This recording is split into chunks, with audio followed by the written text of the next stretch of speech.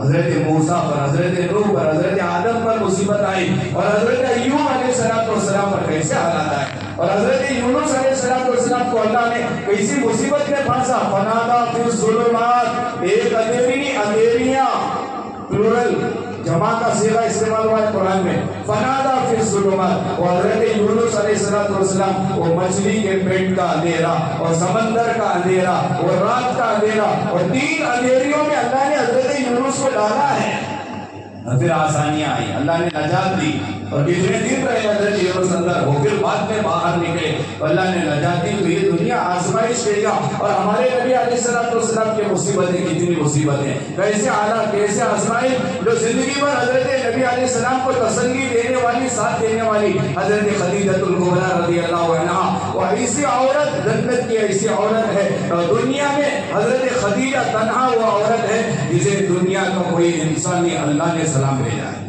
وہ اللہ نے حضرت خدیجہ کو سلام بھیجا، وہ اللہ کے نبی سے کہا کہ اپنی بیوی حضرت خدیجہ کو سلام۔ وہ تھوڑا سوچو، سلام بھیجنے والا دنیا کا انسان نہیں، فرشتہ نہیں، وہ خود رب کائنات ہے، وہ پروردگار عالم ہے، وہ اللہ تعالیٰ کہہ رہا ہے کہ خدیجہ کو میرا سلام سنانا۔ ویسی خدیجہ، وہ اللہ کے نبی علیہ السلام کی زندگی میں اتنی بڑی مصیبت کہ حضرت خدیجہ کا جنازہ نکلا، اور نبی علیہ السلام پر اتنی بڑی مصیبت، اور نبی کی 4 بیٹیوں میں سے 3 بیٹیوں کے جنازے نبی کی زندگی میں نکلے، اور 3 بیٹیاں انتقال، حضرت زینب، حضرت رقیہ، یہ سارے حضرت فاطمہ کے علاوہ، اور 3 بیٹیاں نبی کی زندگی میں انتقال کر گئی، ادھر بیوی انتقال کر گئی، اور اولاد میں سے ساری اولاد انتقال کر گئی، ایک بچہ بھی اللہ کے نبی کا زندہ نہیں رہا۔ یہ مصیبت کی جگہ ہے، آزمائش کی جگہ ہے، ایسے حالت ہم پر کہاں ہے؟ اور جوان بیوی کا انتقال ہو جائے ہم دین چھوڑ دیتے ہیں، اور جوان بیٹے کا انتقال ہو جائے ہم نمازوں سے دور ہو جاتے ہیں۔ نبی کی زندگی اٹھا کر کے دیکھیں، 3 بیٹیوں کا انتقال ہوا، حضرت خدیجہ کا انتقال ہوا، اولاد کا انتقال ہوا، اور شیخ بن ابی طالب میں 3 سال تک اللہ کے نبی قید رہے، اور طائف کے اندر نبی پر پتھر برسائے گئے، اور احد کے اندر نبی علیہ السلام کے دندان مبارک شہید ہو گئے۔ وہ ساری مصیبتیں اللہ کے نبی پر آئی، اور خود اللہ کے نبی نے کہا، اور سارے نبیوں کی مصیبتیں ایک طرف اور میری مصیبت ایک طرف، تو سارے نبیوں کی مصیبتوں سے میری مصیبت بڑھ جائے گی۔ نعوذ باللہ کہ اللہ کے نبی علیہ السلام پر جو حالات آئے، نعوذ باللہ کیا لوگ گناہوں کی وجہ سے نہیں، اللہ نیک لوگوں پر بھی مصیبتیں لاتا ہے، اور نیک لوگوں پر بھی حالات آتے ہیں، اور پہلی وجہ حالات آنے کی، وہ اللہ درجات بلند کرنا چاہتا ہے، اللہ درجے اوپر لے کر جانا چاہتا ہے، اللہ اوپر والی جنت دینا چاہتا ہے، اس لیے مصیبت آتی ہے۔ ہم پر کوئی مصیبت آ گئی، ہمارا بزنس ٹھپ ہو گیا، یا کوئی بڑی بیماری میں مبتلا ہو گئے، ہمیشہ یہ نہیں سمجھنا کہ اب گناہ کی وجہ سے، نہیں، پہلی وجہ مصیبت آنے کی، وہ حالات آنے کی، وہ اللہ درجہ بلند کرنا چاہتا ہے، اللہ اوپر لے کر جانا چاہتا ہے۔ اور حدیث پاک میں آتا ہے، جناب نبی اکرم صلی اللہ علیہ وسلم نے ارشاد فرمایا، بندہ جب مصیبت میں، بیماری میں ہوتا ہے، اور بیماری کی حالت میں بندے کی زبان سے جو کی جو آواز نکلتی ہے، اللہ اس پر بھی ثواب دیتا ہے۔ اور دوسری حدیث میں اللہ کے نبی علیہ السلام نے فرمایا، بندے پر جب کوئی مصیبت آئی، اور چھوٹی مصیبت کا تذکرہ اللہ کے نبی نے کیا کہا، اگر بندہ راستے چلتا ہوئے کانٹا چوبا، کانٹا، وہ کانٹا چوبنا بھی ایک چھوٹی سی مصیبت ہے، تو نبی فرماتے ہیں اس کانٹے کے چوبنے پر بھی اللہ اسے ثواب عطا کرے۔ نمبر 1 ریزن حالات آنے کی، وہ درجے بلند کرنا چاہتا ہے اللہ تعالیٰ، وہ اللہ تعالیٰ اوپر لے کے جانا چاہتا ہے۔ دوسری وجہ حالات آنے کی قرآن کی روشنی میں علماء نے لکھے ہیں مصیبت اس لیے آتے ہیں ہم پر بندہ اللہ سے جب دور ہوتا ہے تو اللہ مصیبت میں مبتلا ہے. بندہ جب دین سے دور ہوتا ہے, بندہ جب شریعت سے دور ہوتا ہے, وہ پہلی وجہ بندہ شریعت سے دور نہیں تھا, وہ بندہ شریعت پر چل رہا تھا, وہ بندہ نمازی تھا, روزے دار تھا, سچا تھا, امانت دار تھا, وہ دیندار تھا. اب اس پر مصیبت آئی تو سمجھ لینا کہ اللہ اس کے درجے بلند کرنا چاہتا ہے, اس لیے اس پر مصیبت آئی. اور دوسرا ریزن حالات مصیبت آنے کا یہ ہے کہ بندہ دین سے دور ہے, اللہ سے دور ہے, نماز سے دور ہے, روزوں سے دور ہے, شریعت سے دور ہے, وہ دین سے دور ہے, نبی کی سنتوں سے دور ہے, وہ قرآن اور حدیث سے دور ہے. اب اللہ تعالیٰ مصیبت لا کر قریب کرنا چاہتے ہیں. دور ہو گیا, اللہ مصیبت میں پھانسیں گے, بیماری میں مبتلا کریں گے, اور وہ بندہ قریب آئے گا. اور جب تک بچے کا پیٹ خالی نہیں ہوتا بچہ ماں کے قریب نہیں آتا. وہ پیٹ بھرا ہے تو بچہ گلی میں کھیلتا رہے گا, کودتا رہے گا, وہ دوستوں کے ساتھ رہے گا. اور جب اسے دودھ کی ضرورت پڑے گی, جب اسے کھانے کی ضرورت پڑے گی, اب وہ کہاں آئے گا؟ بھاگ کر تو ماں کے پاس آئے گا, وہ باپ کے پاس آئے گا, وہ گھر آئے گا. یہ دوسری وجہ بھی یہی ہے کہ بندہ خوش ہے, مست بزنس چل رہا, مست ڈیلی 5,000 10,000 کما رہا, اور صحت بھی مست ہے, اور وہ کہاں ہے؟ وہ مسجد میں تھوڑی رہے گا, وہ تو وہ راستے میں وہ پھونکتا پھر رہا ہے, وہ تھوکتا پھر رہا ہے, وہ گٹکا منہ میں, ماوا منہ میں, وہ یوں ہاتھا رکھ لے, وہ کیا کیا نہیں کر رہا. وہ ادھر چھوٹا سا جھٹکا ڈاکٹر کے پاس گیا تھا, یہاں ذرا زخم ہوا, ڈاکٹر بولے کینسر کے سمپٹمس نظر آئے. اور کہاں آئے ہیں؟ اور تہجد میں بھی آئے ہیں, کہ 5 وقت کی نماز پہلی سب میں آیا, اور روزانہ 10 روپے 50 روپے صدقہ نکال رہا. یہ دوسری وجہ ہے اللہ تعالیٰ مصیبت اس لیے لاتے ہیں تاکہ بندہ اللہ کے قریب ہو, مسجد کے قریب ہو. اللہ تعالیٰ دیندار بنانے کے لیے مصیبت میں مبتلا کرتے ہیں, آزمائش میں مبتلا کرتے ہیں, حالات لاتے ہیں تاکہ بندہ اللہ سے قریب ہو, اللہ کے قریب آئے اور اپنے گناہوں سے توبہ کرے. یہ دوسری وجہ ہے. اور تیسری وجہ مصیبت آنے کی, اللہ ہماری حفاظت فرمائے. حدیث پاک میں آتا ہے اللہ کے نبی علیہ السلام نے فرمایا کبھی کبھی انسان پر مصیبت آتی ہے عذاب کے طور پر, کسی گناہ کا عذاب آ جاتا ہے. وہ بندہ ناپ تول میں کمی کر رہا ہے روزانہ, وہ اللہ عذاب لائیں گے. وہ بندہ ہمیشہ جھوٹ بول رہا ہے, اللہ تعالیٰ عذاب لائیں گے اس پر. تو 3 وجہ ہیں انسان پر مصیبت آنے کی. اور نمبر 1, نیک انسان پر مصیبت آتی ہے اللہ درجے بلند کرنا چاہتا ہے. اور نمبر 2, انسان پر مصیبت اللہ لاتا ہے جو بندہ اللہ سے دور ہے, دین سے دور ہے, شریعت سے دور ہے, اللہ قریب کرنے کے لیے اللہ تعالیٰ آزمائش لاتے ہیں. اور نمبر 3, انسان پر مصیبت آتی ہے اللہ اپنا عذاب اتارتے ہیں. اور قوم ہود نے اللہ سے کہا تھا من اشد منا قوہ, یہ جملہ تھا, یہ تکبر تھا, یہ کبر تھا. انہوں نے کہا تھا من اشد منا قوہ, اور دنیا میں ہم سے بڑا طاقتور کون ہے ذرا دکھاؤ. چیلنج کیا تھا انہوں نے, کون ہے ہم سے بڑا طاقتور دکھاؤ. اور اللہ تعالیٰ نے ہوا سے کہا 1 پوائنٹ زیادہ زیادہ اور تھوڑی ہوا زیادہ آئی, اور اللہ نے ایسے ہوا میں اڑا دیا قوم کو کہ ایک دوسرے سے یوں ٹکر مارتے تھے اور چکنا چور ہو کر زمین پر گر جاتے تھے. اور اللہ نے چھوٹا سا عذاب لا کے دکھایا من اشد منا قوہ, ہم سے بڑا طاقتور کون ہے, یہ تمہارا ہے. اور اللہ نے کہا کہ جبرائیل میکائیل اسرافیل اسرائیل کو نہیں بھیجوں گا, یہ ہوا سے کہوں گا تھوڑے رفتار تیز ہو جا. وہ ادھر رفتار تیز ہو گئی, وہ 50 فٹ کے لوگ تھے, وہ 60 فٹ کے لوگ تھے, وہ ان کے پاس ہتھوڑی وغیرہ نہیں تھی. یہ جو انگلی ہے نہیں, انگلی, یہ انگلی کا جو ناخن ہے نہیں ناخن, وہ ناخن کو باہر کو یوں یوں یوں چیر کو کھا بناتے تھے. اتنی طاقت کیا تھا اللہ تعالیٰ, اور کتنی طاقت تھی. یہ انگلی نہیں, یہ انگلی, اس کے اندر کیا طاقت ہوگی, اور اس کے ناخن میں کیا طاقت ہوگی, کوئی طاقت اس میں تو کوئی طاقت ہوگا. آپ لوگ تو ماشاءاللہ نوجوان چھوڑتے ہو فیشن دیتے, فیشن یہ ناخن چھوڑائیں گے دیوانہ بچہ لے جاتا.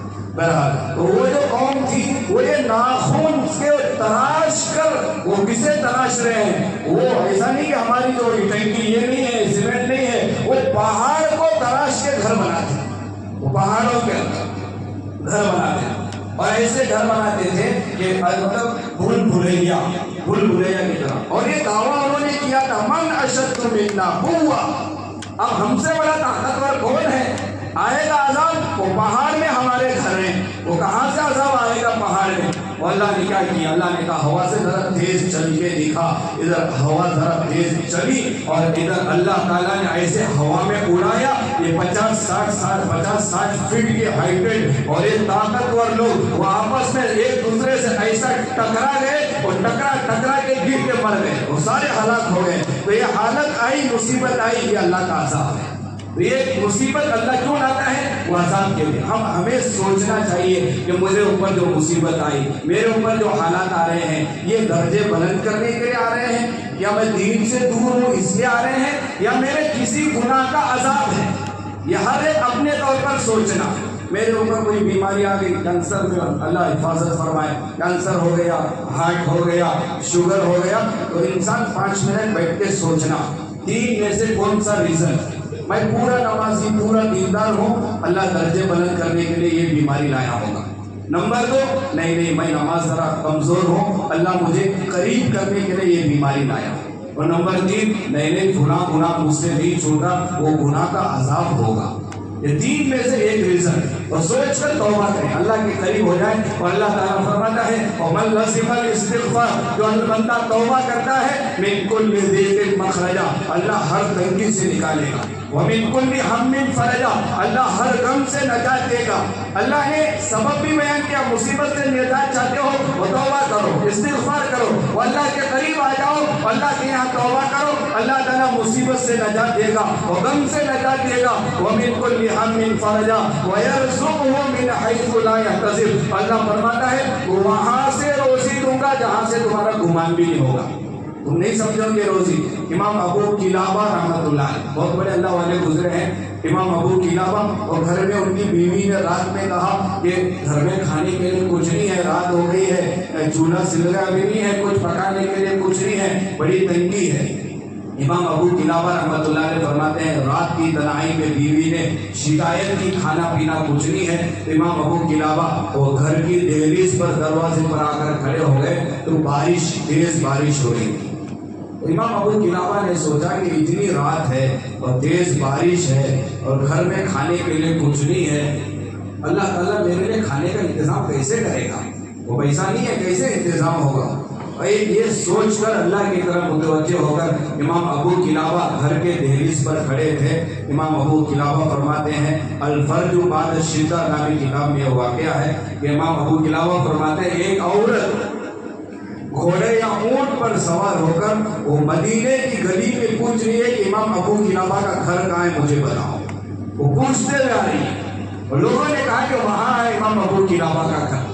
وہ آئی، وہ آ کر امام ابو قلابہ کے سامنے کھڑے ہو کر کہا کہ آپ امام ابو قلابہ ہو؟ کہا کہ ہاں میں امام ابو قلابہ ہوں۔ کہا ایک مسئلہ مجھے پوچھنا تھا اور وہ مسئلہ میں آپ سے ہی پوچھنا چاہتی تھی، اس لیے بہت دور سے سفر کر کے آئی ہوں، وہ میرا مسئلہ مجھے بتاؤ۔